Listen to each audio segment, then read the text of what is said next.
When they asked Plato how he had lived in this world, he answered, I entered with pain. I never ceased to marvel. I depart with reluctance. And I have learned nothing except that I know nothing. John Keats observed that he valued more the privilege of seeing great things in loneliness than the fame of a prophet. There are men and women born into this world to do its work and to win its prizes. Others simply to look on and see what happens. Benjamin Disraeli said, the great majority of men exist, but do not live. It would appear that these who truly live know the value of coming to grips with life as it is, not as they wish it to be. To some has even been given the curse of prophecy.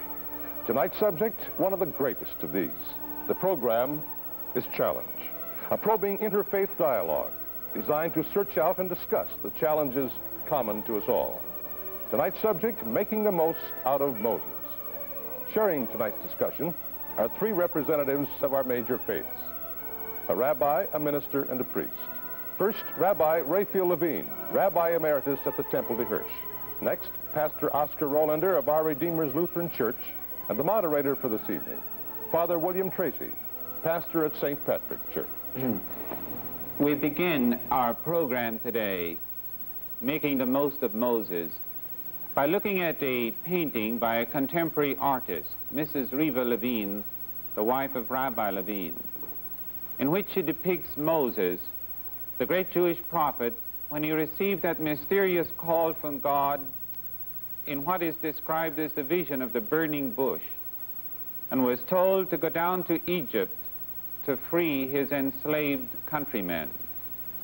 The incident, as captured by the artist, has been recalled many times since, especially in the moving Negro spiritual, Go Down Moses, in which another people, some almost 3,000 years later, or more, look forward to deliverance from the same kind of slavery as the Egyptians. In the course of tonight's program, with my colleagues, I hope to discuss what exactly was the role of Moses in receiving the Ten Commandments. Were they written down and handed to him, as many paintings have described? What laws of morality were there before the Ten Commandments? Do you have to literally believe that God wrote down the Ten Commandments for Moses?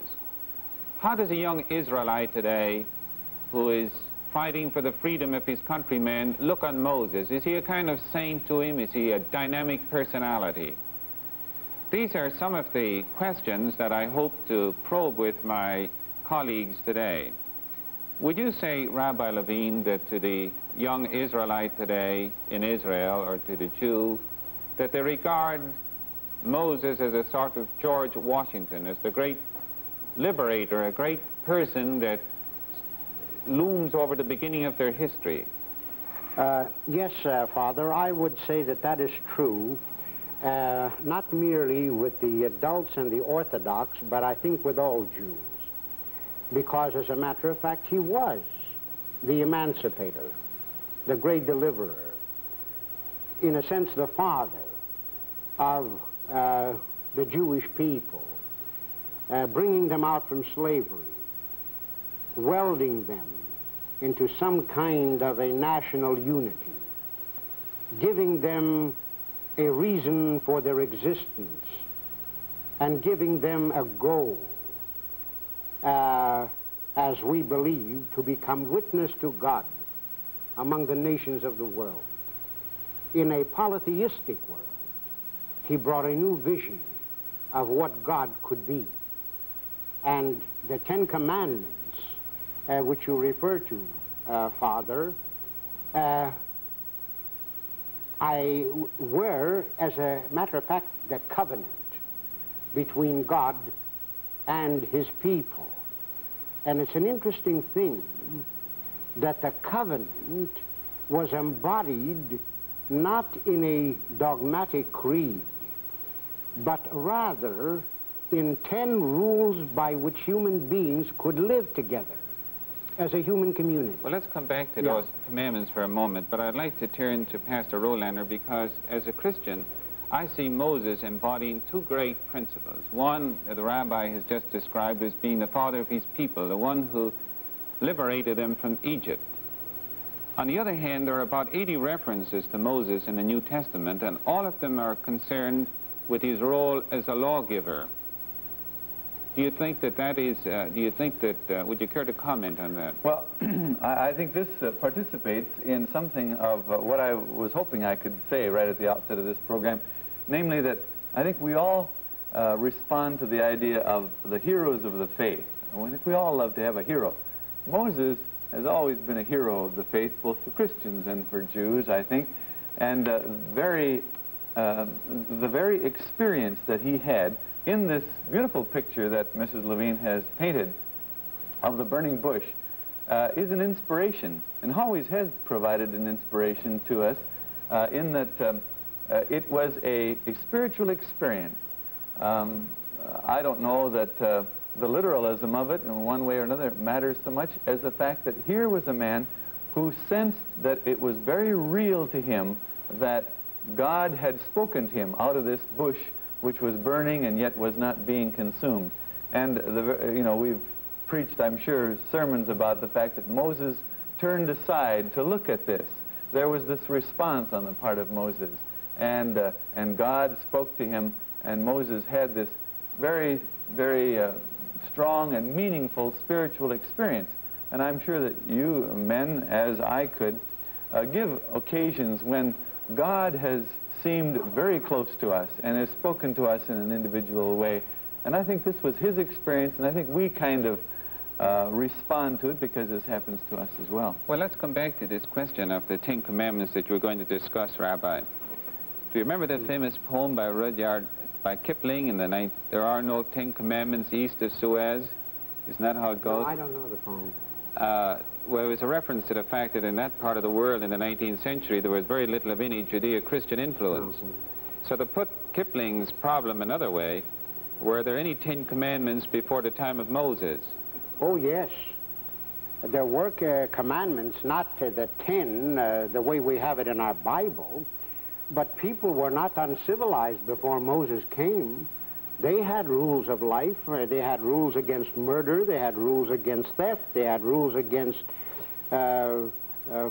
probably adultery and other kinds of rules.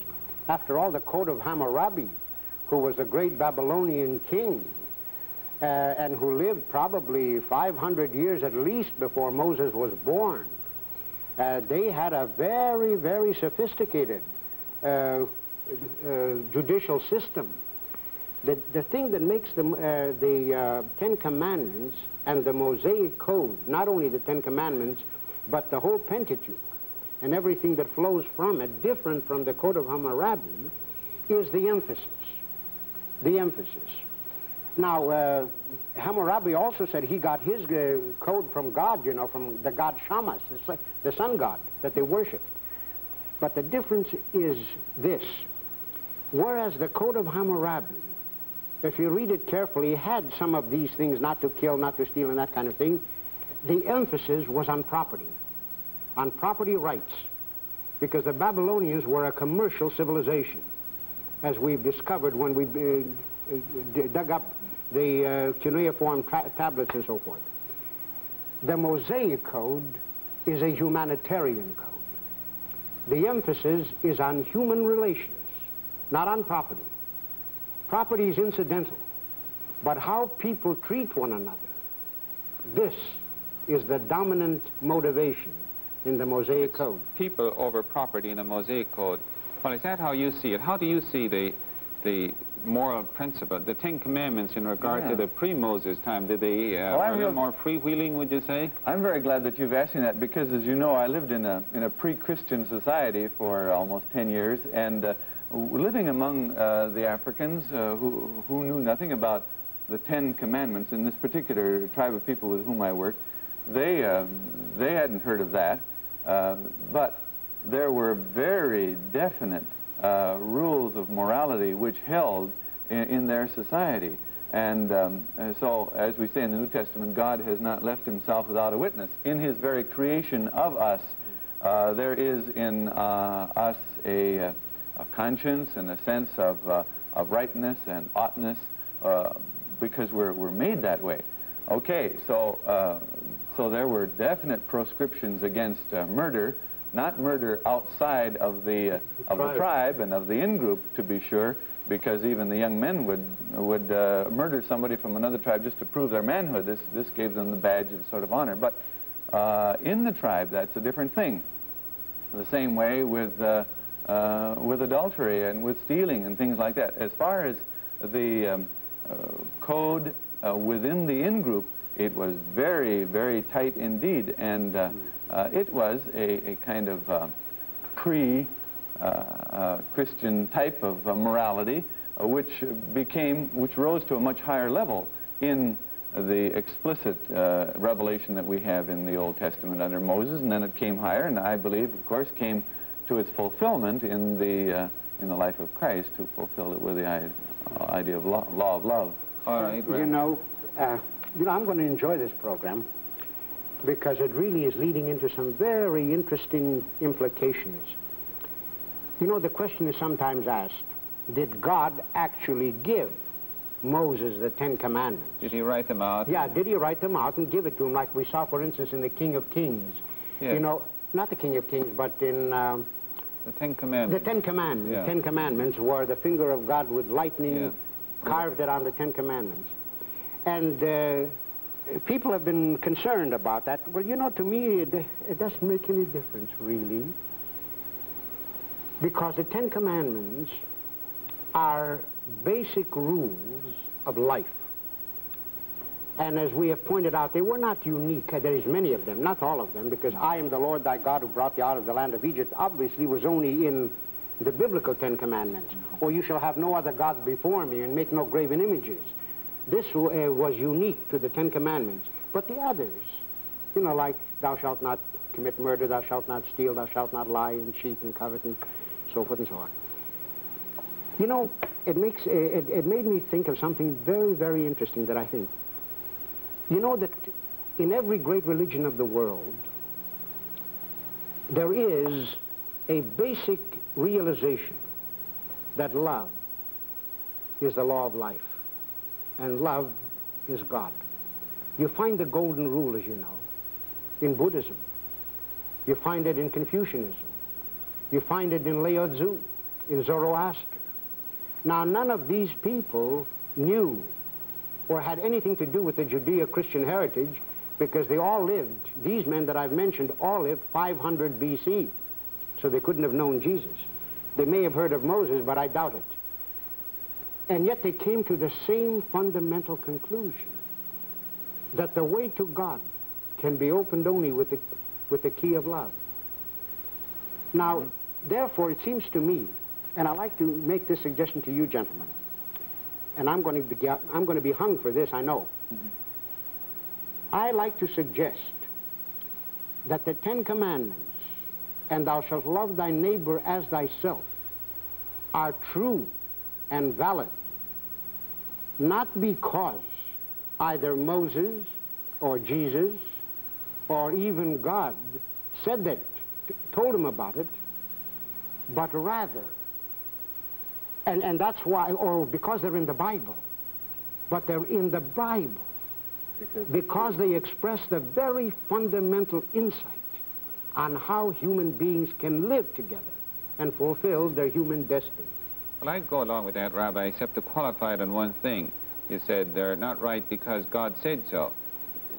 God did say so, and to the extent that he created human nature this way, so finding out the laws by which they operate. Of course, of course. Well, now let me take up a question with Pastor Rolander.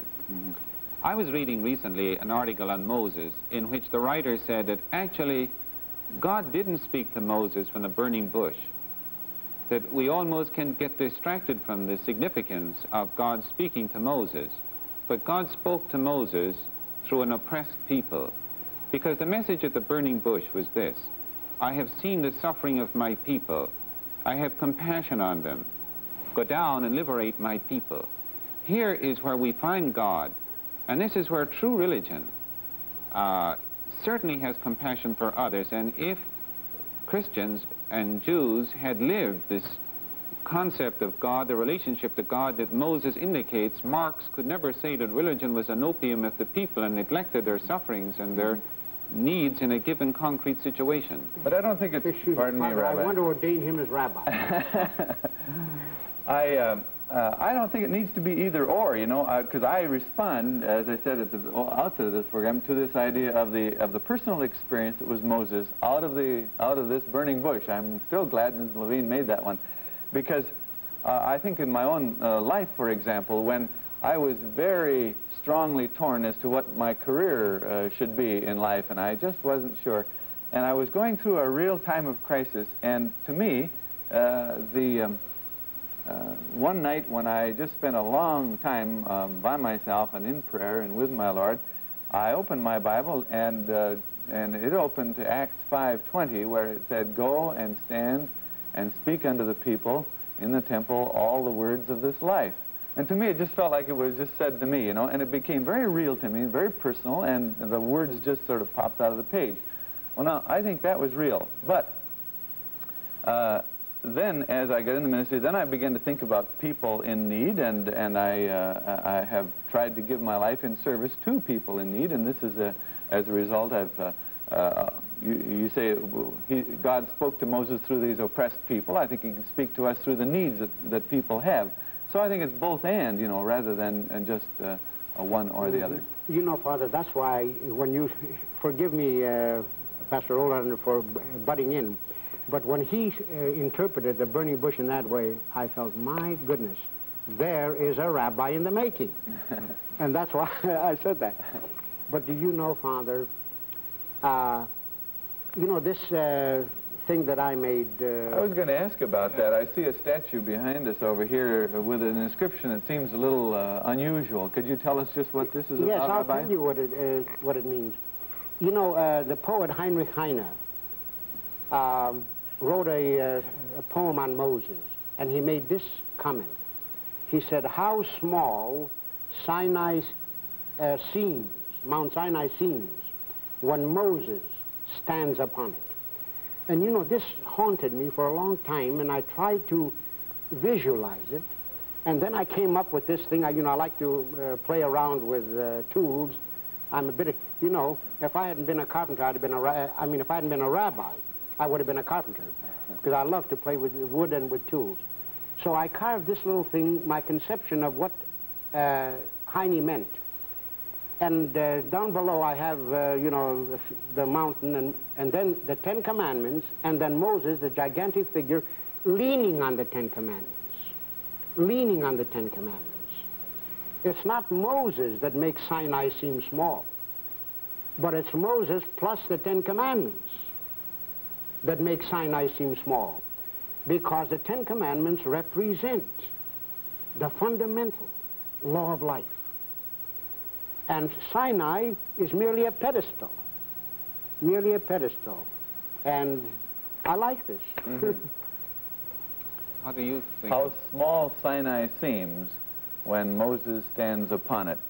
It gives you the right perspective of the fact that it's not the anthropomorphisms, if we can use a fancy word, that we project into either the experience or the literalism of inscribing on the slabs of stone and so on, but that here was this revelation of God in a very special and wonderful way of what His will was for His people, much of which He had already revealed to them in other ways through His creation and through the history with which He'd worked with them up to that point. But here it now became explicit, and what a wonderful legacy, what a wonderful inheritance we have in the Ten Commandments. Well, let me ask you another question, Rabbi, since you're our source of information tonight. A few years ago, I was in Jordan, in Amman, the capital of Transjordan, and I recall one evening sitting out with a friend in his home, looking across the Jordan towards the east at Mount Nebo. And on the side of Mount Nebo, this friend was pointing out to me he had just visited the ruins of a Greek Orthodox monastery there. But according to tradition, Moses viewed the promised land from there, but he's buried someplace, it's not known. Now, the tomb of Abraham is known, at least as a traditional site for it. There's a place for the tomb of David there in Jerusalem, and Jacob. But it's rather interesting that there is no place for the tomb of Moses, just as in the Christian tradition, there is no, while there's the great saints have their own tombs, yet Mary, the mother of Christ, has no place where her tomb is venerated because according to a tradition her body was taken up into heaven. Now, what is the basis for the fact that there's no tomb of Moses honored any place? There is a very real basis for it in the whole concept of Judaism, in its concept of God and man's relationship to God. You know, the commandment, you shall not make any image of God, you know, was carried by the sages and the prophets and the rabbis after them into a dreadful fear of idolatry. And since Moses was the prophet in Jewish tradition, Moshe Rabbeinu, there's Moses our teacher, the supreme among the prophets, they were afraid that if the tomb of Moses were known, it might become a shrine and he might be worshipped instead of God. And therefore, they forbade any reference to where he was buried. Now, it doesn't mean that he went to heaven. The only man who went to heaven in the Old Testament was Elijah, when he was translated, according to the story, on a fiery chariot into heaven. But no other hero of the Old Testament is ever spoken of in that way. Well, that's interesting in view of, as I said, the Catholic tradition about the role of Mary. Well, now, in a few minutes we have left, Pastor Olander. Would you say that perhaps artists have not done such a fair job of depicting Moses? For example, the average person who knows anything about art and Michelangelo can recall that angry Moses when he came down from the mountain and found that these people were worshiping the golden calf, and he's standing there with the muscles standing out in his arms, ready to throw the tablets to the ground and break them. And yet the Bible says that Moses was a meek man. Could you sum up any one thing in Moses, any one incident in his relationship to God that shows the warmness of human personality, that gives you a deep spiritual insight into the man? Well, right offhand, this may be, I'm sure if I could think of it a little bit more, I could probably come up with a better one. But you know, when the children of Israel were complaining about the fact that, well, now here we are in this wilderness, and we wish we were back in the flesh pots of Egypt, because after all, we don't have this food, this grub is really pretty bad, and you've brought us out here, Moses, to suffer all this, and they complained like everything.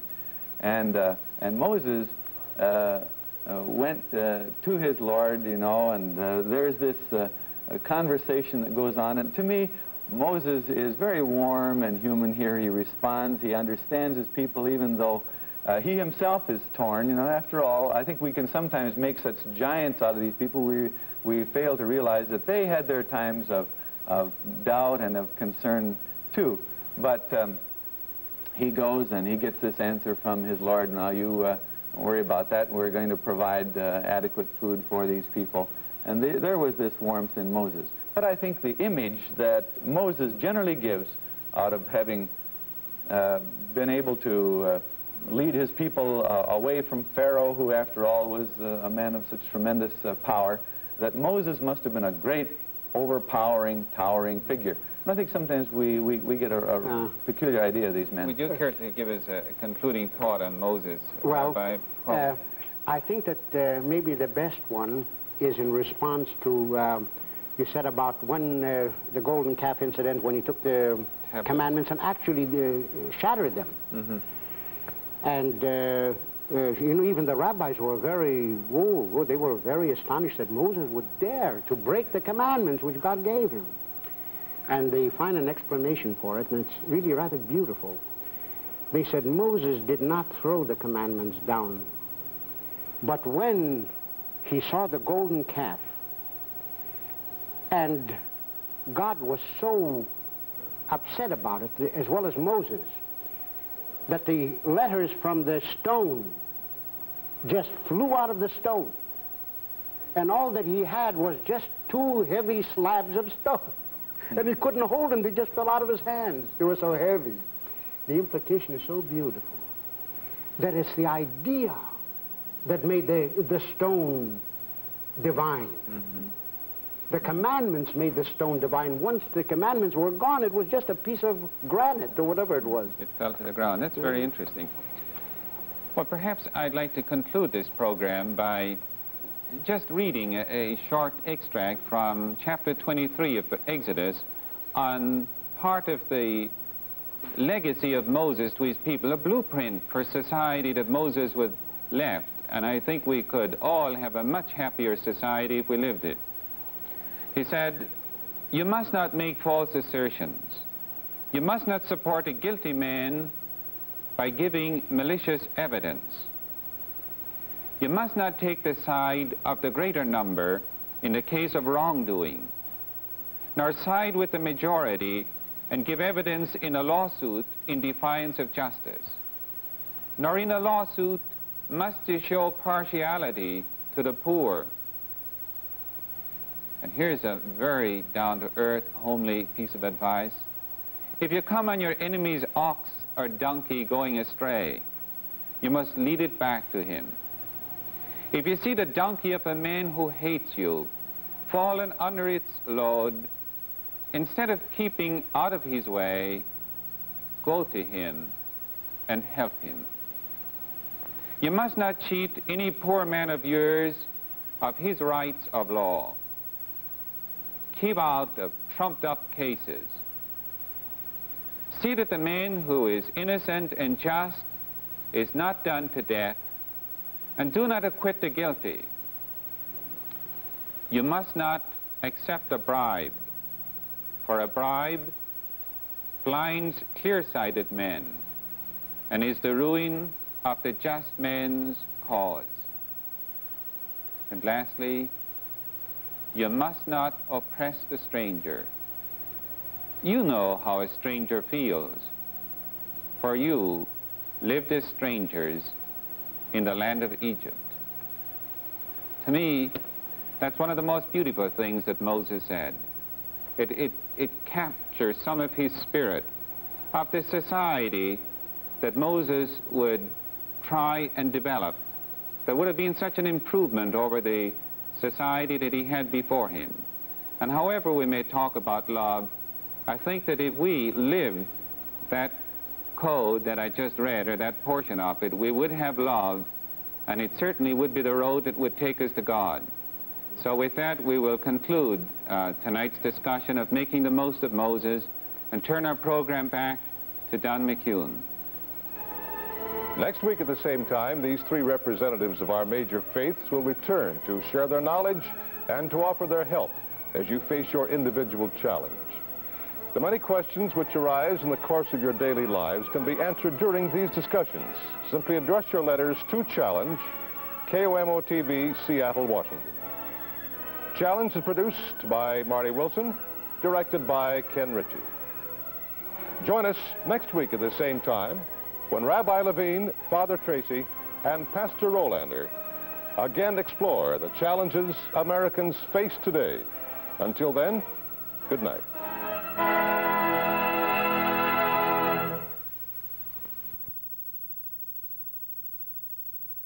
Two beloved ministers of the program Challenge that started on KOMO television over 25 years ago. Here's Rabbi Levine and Father William Tracy. Hello, and thank you for joining us today. My name is Father Tracy. 25 years ago, I began as a panelist on a TV program here in Seattle called Challenge.